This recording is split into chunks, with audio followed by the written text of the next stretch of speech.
I don't remember what I was talking about. I keep looking at the screen and not you guys. Oh, it's really important just to bring it to your teachers. It's really important.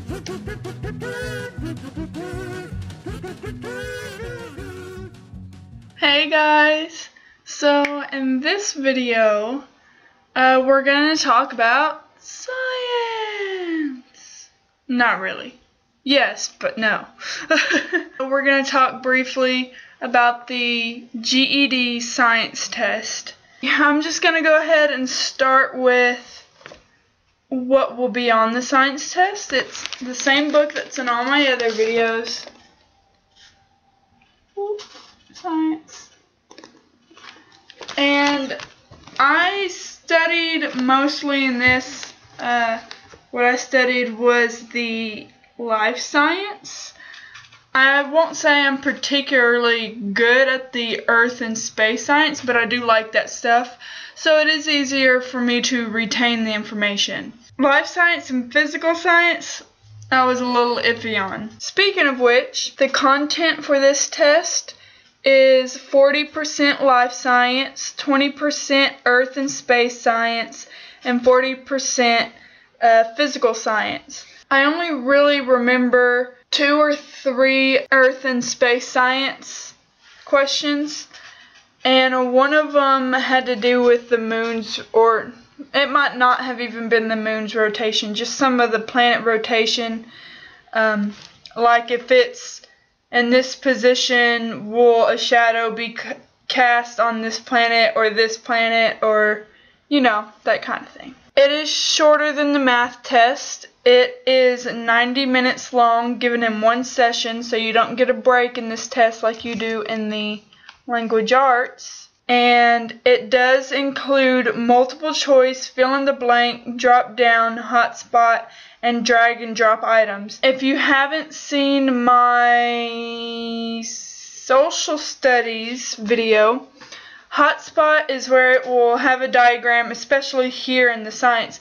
It'll have a diagram of like a plant cell, and it'll ask for a particular part of the plant cell, and there will be multiple spots that you can click on the picture, and you click on wherever you think that part is. That's how you pick your answer. It does say in the questions that throughout the science test, questions will be related to 2 major themes: human life, living things, and energy and related systems. It does ask you a few questions about like sound waves, so I know that's what it's talking about when it says energy related. I think there was a question about movement.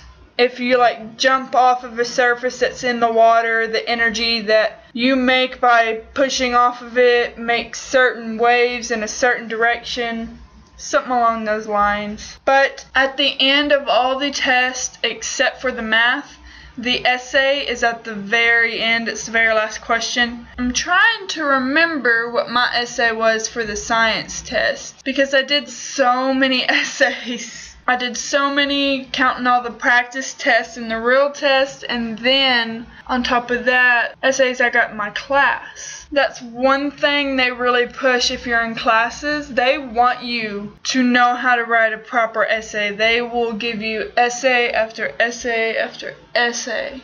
So just get used to it. I don't know if I said it in any of my other videos. I did make a video for the science a few days ago, and then I deleted it because it was really bad and then my power went out.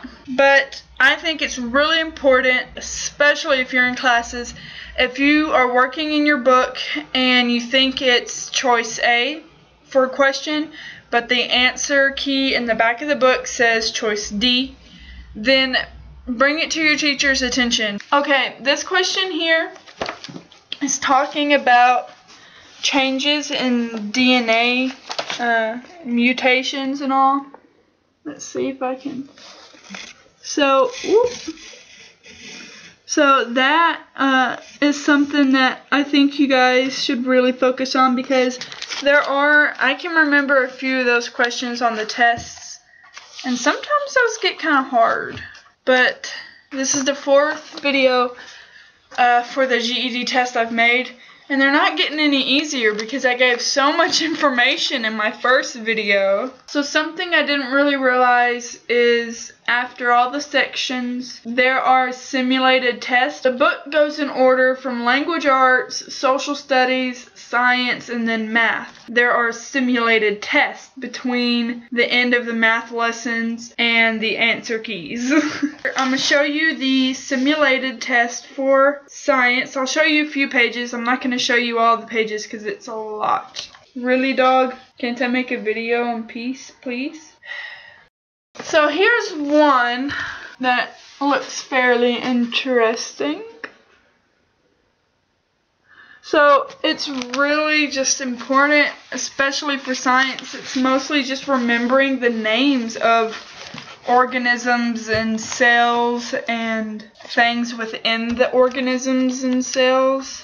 Right here, there's even a chart of number of tuberculosis cases in the United States. It shows from 1993 up until 2006. The first question for that graph is, a student concludes that more than 50% of the cases of TB in the United States after 2005 occurred among foreign-born persons. Is this a valid conclusion? For this, I'll go ahead and show you the graph. The white splotched lines are US-born people, and the blue lines are foreign-born people. I think I slurred that a lot. Foreign-born people. So let's look. There's choice A, yes, because the trend observed from 2003 to 2006 is likely to continue. B, yes, because the number of TB cases among US-born persons has steadily declined. No, because the proportion of foreign-born persons to US-born persons is not known. And then D, no, because the occurrence of TB in foreign nations will change due to improved health and medicine. In 2005, there's a little bit over 600,000 people, US-born, that had TB. For the foreign-born, almost 800,000. 2006 for US is right at 600,000, and the foreigners are almost, again, at 800,000. Okay, now I could be wrong, and if I'm wrong, then I look stupid in front of all of YouTube, but I'm going to say it's choice B. Yes, because the number of TB cases among US-born persons has steadily declined. Let me show you the graph again.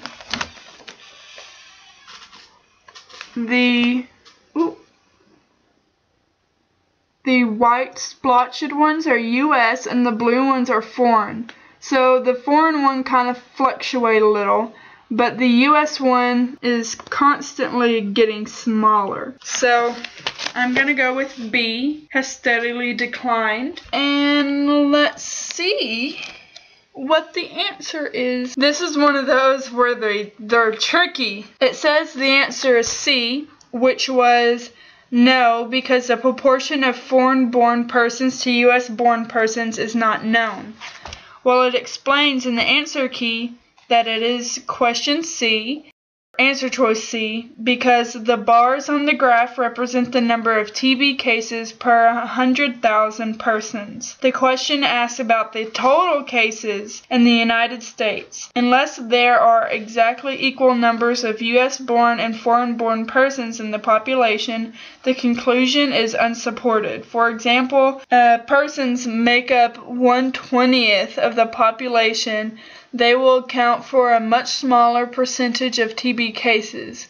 Option A and B are true statements. And option D may be a correct prediction, but they do not explain why the conclusion that more than 50% of the TB cases after 2005 occurred among foreign-born persons is incorrect. You see what I mean by they go into detail? So options A and B are technically true, but it's not the answer they want. They want answer C. I thought it was B, which that is true based on the numbers given on the graph, but they wanted C that said no because the proportion of foreign-born persons to U.S.-born persons is not known because they don't give you exact numbers, is what the answer key says. At least I was right about the fact that it steadily declined. That's exactly the kind of question I'm talking about, where they will try to trick you. In this question, they gave you 2 true options. They gave you the answer that they wanted, and then they gave you the answer that wasn't correct at all. Those are the brain teasers, you know. There were a few of those where I sat in class for 10 minutes trying to figure it out on my own because I didn't want to look dumb when the teacher came over to help me. And then half the time the teacher was confused too. Because it's all wordplay with some of these questions, and you've really got to pay attention to the question. So I'm going to leave it there. I hope this was at least somewhat helpful. I feel like each one of these videos got less and less helpful. I guess if it was helpful, leave a like and subscribe, because now I'm going to start making goofy, silly videos, maybe some challenges. And if I had the right gear, I would make gaming videos, but I don't have the stuff to do that, and I might just go full-on ghetto with it and just put the laptop in front of the TV. Let me know if you think that'd be a bad idea. I might try it. Alright guys, peace out, Home Biscuit Skillets. Sorry I wasn't more useful for this subject. I did pass it though, on my first try. Bye y'all. Peace out.